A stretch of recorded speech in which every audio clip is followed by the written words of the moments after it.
Arsenal are mentality monsters.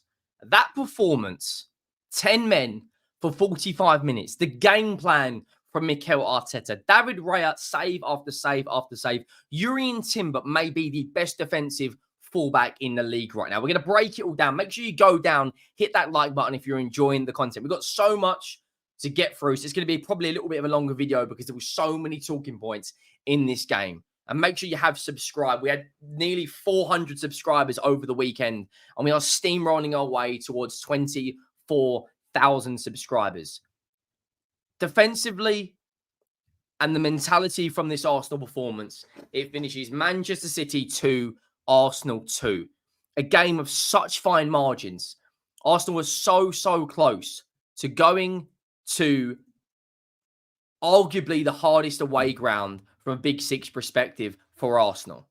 Yes, they got a draw there last year, 0-0. Today, they've gone and scored twice and played 45 minutes with 10 men. Like, we're going to talk about it. Manchester City have a really strong start. I think it was Savinho looked very, very good. And Arteta did something differently today. He put Timber out on the right. Timber out on the left and Calafiori out on the right. And I think that was to try and deal with Savinho in the 1v1 positions, which we have seen so much. And he kind of started with it was almost a 4-4-2, but then at other times it was kind of a 4-2-3-1. And this is how he set up, as you can see, which was David Raya, the back four. Obviously, at times they switched in the game in the first half, the fullbacks. But defensively as a performance, I thought it was absolutely phenomenal. I think we're going to say Henry talks Arsenal, whatever. I'm just talking about it from a neutral. I thought City would really pepper them when they went down to 10 men. However, they dug in there. First goal, Savinho plays a ball through. It's an absolute dime. And David Raya doesn't know whether he's going to open his body up and guide it to the far corner. So he's kind of like in a bit of a frozen situation. And he tries to get his hand down to it. And it's a clever finish from Erling Haaland. Really, really clever finish. Then when you talk about how is your mental state? How are you mentally? How is your mentality to go 1-0 down behind against your title rivals? Your title rivals. And you don't just score once. You take the lead. And boy, oh boy, oh boy, the finish from Calafiori is absolutely divine. It almost reminded me of Saliba's goal against Bournemouth a couple of years ago. It kind of had the same sort of trajectory into the net. An absolute sublime finish. It really was. Martinelli plays it to the edge of the box and he just whips it over to the far post. And a lot of Arsenal fans are going to feel depleted right now. I think it's a flipping excellent point. Yes, they were so close, but you're playing with 10 men. And the way he set it up with the back five and the three in front, two defensive lines.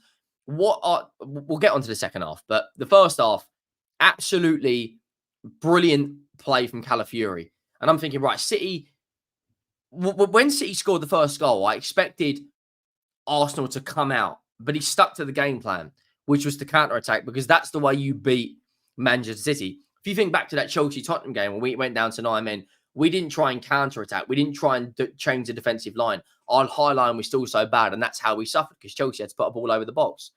And the second goal, Bukayo Saka didn't have the most busy games because he was sacrificed at half-time. And fair play, because that's big cojones to do that for Mikel Arteta. And the ball goes into the box from him. His only really goal involvement or moment in the game puts in a dangerous corner. And Gabriel gets his 16th goal from a centre-back position. It's at the level of goals he has scored from a centre-back is absolutely phenomenal. And then all hell breaks loose. Half-time, Leandro Trossard is sent off. Now, the PGMOL have got to answer for this. I want to see a fair game. Jeremy Doku kicks the ball away, doesn't get booked. Yet Leandro Trossard does kick the ball away and gets booked. Same thing happened in the Arsenal-Brighton game. Declan Rice is booked. João Pedro's not. Now, for me personally, I think the barge in the back is justifiable of a foul. Probably a yellow card. However, they haven't booked him for that. They've booked him for kicking the ball away. And I just think that's absolute madness. If you're going to book Jeremy Doku. If you're going to book Leandro Trossard, you have to go out and book Jeremy Doku.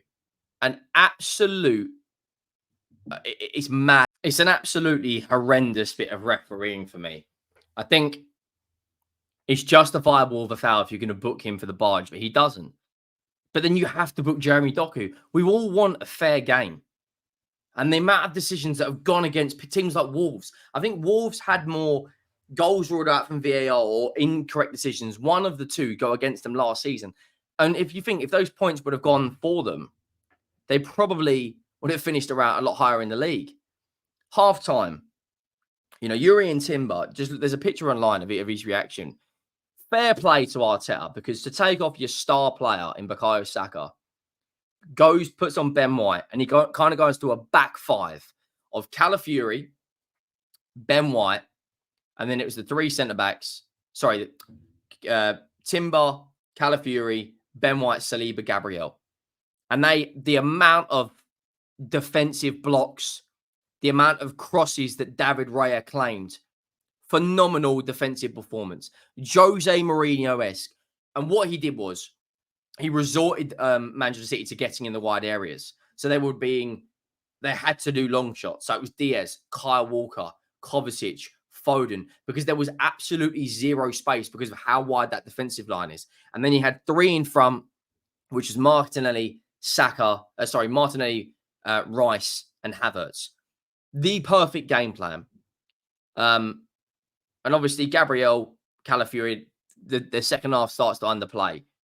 And City are just so poor in the final third, wasting chances, not enough urgency. And when the goal finally comes, it's in the 98th minute. And there was a couple of minutes overplayed, but it was justified because I don't think the ball was actually in play for so long. But potentially with the last kick of the game, John Stones makes it 2-2. A short corner has worked. And I didn't really get the short corner at first, but it kind of makes sense after a while because you've got three tall defenders in there. Or four at one point when you had Calafiori, White, Gabriel, and Saliba. Four tall, strong, physical centre halves that are all good in the air. So Erling Haaland, it's like a 1v4, and Manchester City aren't blessed with huge amount of other tall players. Obviously, Rodri, his injury as well. So many talking points. Probably one of the best Premier League games I've seen in a long, long time. And that Rodri injury could be, if it's long-term, 2 to 3 months, that is absolutely huge. Of course, no De Bruyne.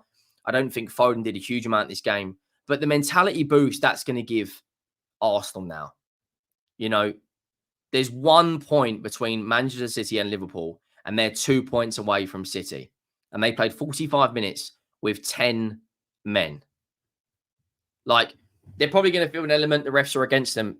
I understand that to a degree, but I thought it was a phenomenal defensive display. And I don't really think Arteta could have done much. You've played Tottenham away, they've won. They've played Villa away, they've won. And they've got a point at City. In between all that, they had a Europa League winners in the Champions League in Atalanta. And Man City and Arsenal so far are the only teams not to have come away with a defeat. If they beat them at the Emirates, who knows? Can they win the league? Who knows? But performances like that as a team, everyone fighting together, everyone fighting for the badge. The way they conceded, it's a massive kick in the teeth. You have to give credit to City because they kept going and going and going and going and going, and they finally got the goal. But overall, I think they were poor. I think they were poor today. Just one defeat in the Premier League in 2024 for Arsenal. Villa away, Spurs away, City away, 2 points off top spot. They're the morale winners to today. That's going to give them a huge, huge, huge boost. I think that was. I don't really think Arteta could have done anything different. You have to give credit to Arteta as well. Some of the changes he made. He took off Calafiori when he was injured at the right time. The only worrying concern I would say is probably Yuri and Timber. I thought that was a big kick in the teeth. And City got lucky. Kyle Walker, absolute stinker. Horrendous today. Absolutely horrendous. Man City got lucky. They got lucky. Going to be honest.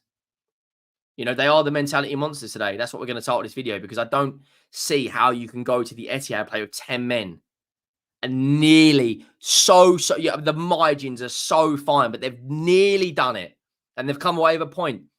If you're looking at this from an Arsenal perspective, if I was an Arsenal fan, I'd be over the moon with today.